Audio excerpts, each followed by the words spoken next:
tapi memang ada kaitan dengan kehidupan kita sehari-hari yang insya Allah bisa diterapkan juga oleh rekan-rekan. Temanya dari hari ini adalah di balik kesulitan pasti ada kemudahan untuk temanya. Jadi dalam hal ini saya ingin menyampaikan, jadi kalau kita mendapatkan kesedihan, kesusahan, ya teman-teman semua di sini jangan merasa putus asa, karena ternyata dari kemudahan itu kita adalah ujian di mana kita akan memperoleh kesenangan atau kebahagiaan. Hal yang ingin saya disampaikan di sini adalah pengalaman hidup saya. Ya, terus terang aja, bagi saya mungkin pada saat itu, ya boleh dibilang waktu tahun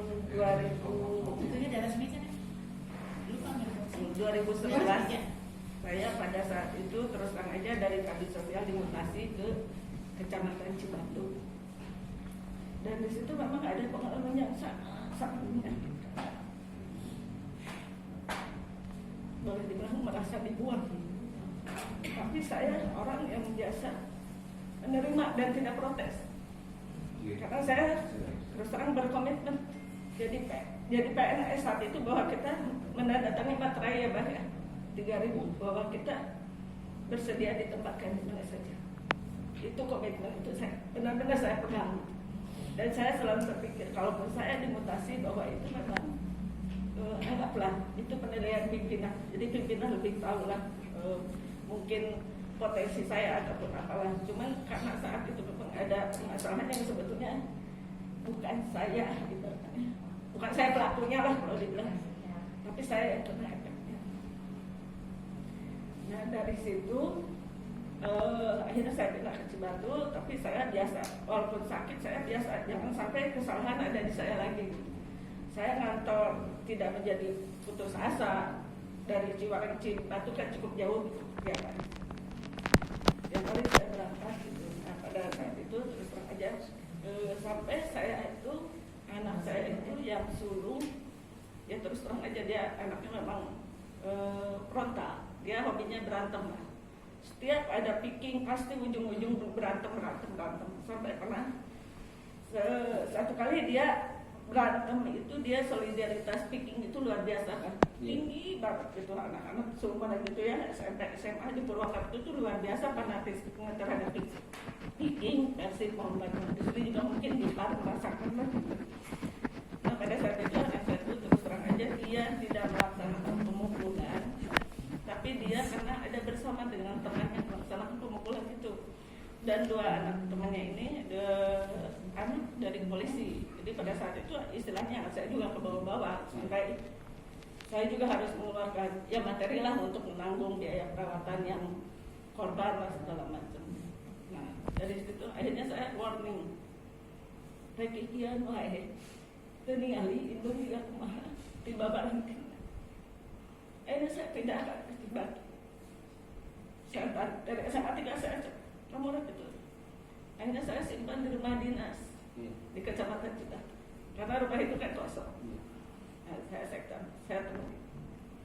Tadinya memangnya anak seperti itu kabur, tapi alhamdulillah mungkin ada hidayah juga dari Allah. Si anak sadar karena pada saat itu kebetulan kalau SMA 3, SMA 2, SMA 1 itu jarang ya melaksanakan home visit. Kebetulan waktu itu SMA 1 itu Pak Husen dan Cibatu juga dirangkap oleh Pak Husen. Ya, Bu Ida terus sendiri.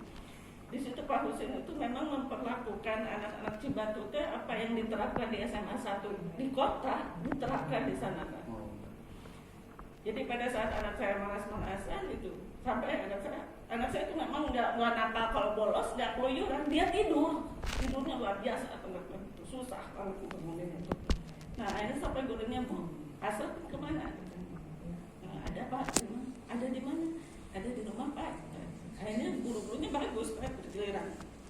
Gurunya sampai datang gitu. Di apa sama ibunya kan udah gak mempan lah sama gurunya.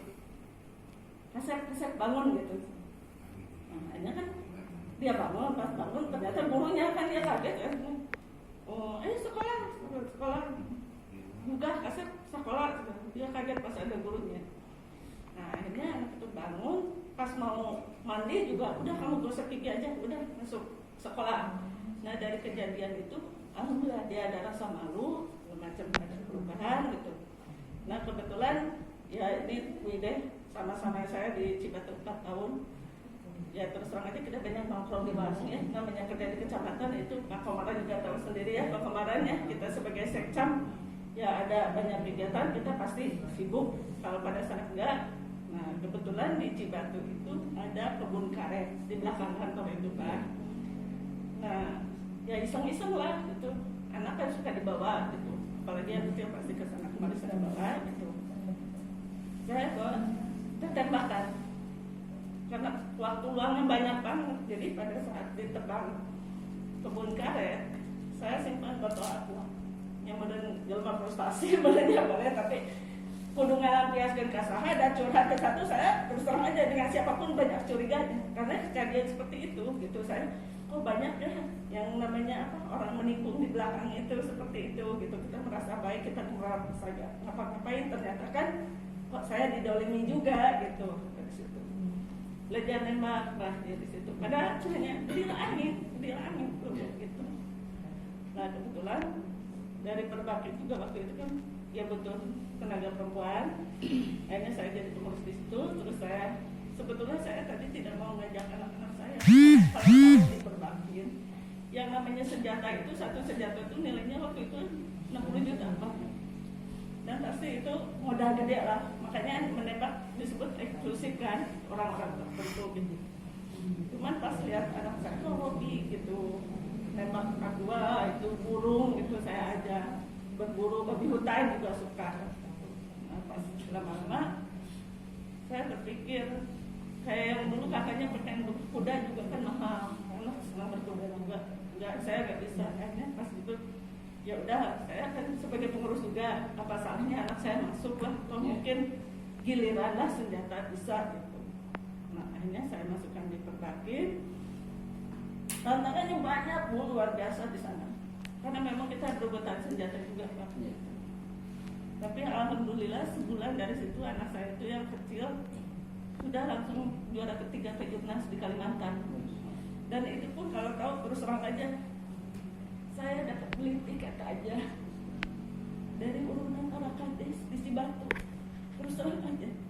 Karena memang saya juga orang yang tipe bukan peminta-minta, tapi mereka tahu gitu. Ya bun, lihat anak. Alhamdulillah kita bisa. Sampai itu Sultan sama kakaknya, karena dua-duanya kan bisa nembak gitu. Sultan kakaknya udah sih adik aja kan skornya lebih tinggi dari AA. Berangkat dari situ, alhamdulillah.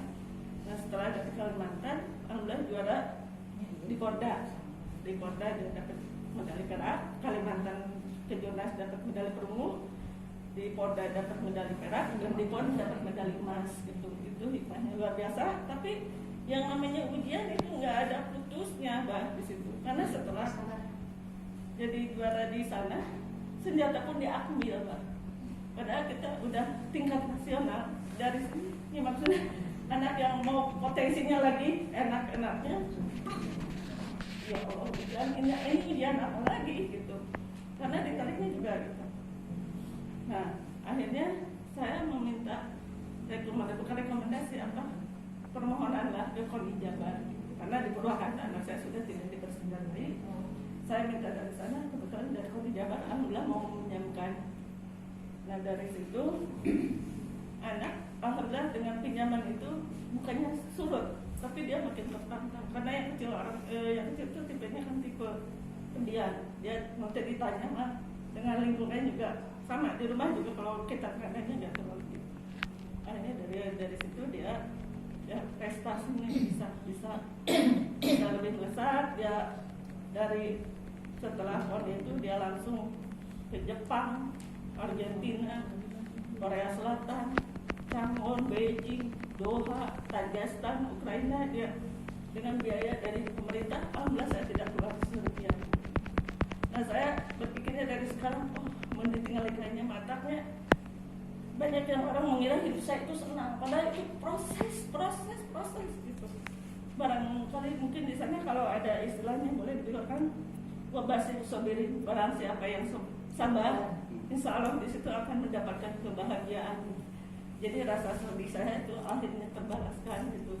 Ya alhamdulillah si sulung juga kalau bilang nyenajan bintara ge tapi abus nah henteu mayar gitu bah di situ boleh orang lain itu zaman sekarang mana ada sih yang masuknya nah, seperti itu mereka dapat dengan prestasinya. Si bungsu juga alhamdulillah masuk Akmil memang dapat rekom dari kepala BAI semua. BAI itu kan hanya sebatas dari Instagram direct message itu Bu minta nomor HP semua menghubungi. Jadi memang pasar berlapis Pak. Terus terang aja maaf banyak kejadian kan yang dengar orang uang udah masuk bayar sekian tapi tidak lulus karena memang tidak ada pendampingan dan itu bisa lolos begitu aja, bisa tercoret dengan sendirinya. Dan ini kebetulan alhamdulillah selain rekomendasi dari para petinggi dari Kabais, dari Darpusan, dari mana itu, dari Koni Jagarnya, dari Perbakin Kuat, ya alhamdulillah anak-anak bisa jadi TNI lah ibaratnya. Nah dari hikmah yang bisa diambil dari sini bahwa orang kalaupun misalkan kenulah difitnah anggap dosa kita diambil oleh dia ya gitu dan Allah akan pasti di mana kita bersabar pasti Allah akan berikan kesenangan yang luar biasa gitu. Waktu saya terus terang aja waktu umrah juga saya mulai juga umrah juga bisa dari dibiayai dari Pak Bambang Trihatmojo saya bisa melaksanakan umroh. Kalau ngumpul beneran bukalikah yang namanya hidup sendiri punya orang kan pasti kesana kesini. Dan saya juga termasuk orang yang insya Allah saya tidak mau menyusahkan orang lain, tidak mau menyusahkan keluarga. Termasuk kemarin juga sampai saya menikahkan saya tidak ada ₹10 pun minta sama kakak saya, orang tua saya murti mandiri dari anak-anak itu saja. Nah dari hikmahnya ini teman-teman kalau memang ada yang sedang menghadapi ujian jangan patah semangat, kita tetap bersyukur dan kita selalu menyatakan bahwa alhamdulillah inna lillahi wa inna ilaihi raji'un. Jadi kita kembalikan lagi ke Allah. Disitulah mudah-mudahan dengan kultum yang mudah-mudahan capruk para rukun tapi itulah pengalaman hidup saya dan ibaratnya kalau kita bersabar menghadapi apapun insya Allah disitulah akan ada kebaikan dan kebahagiaan. Wabillahi taufiq wal hidayah. Wassalamualaikum warahmatullahi wabarakatuh. Terima kasih ya.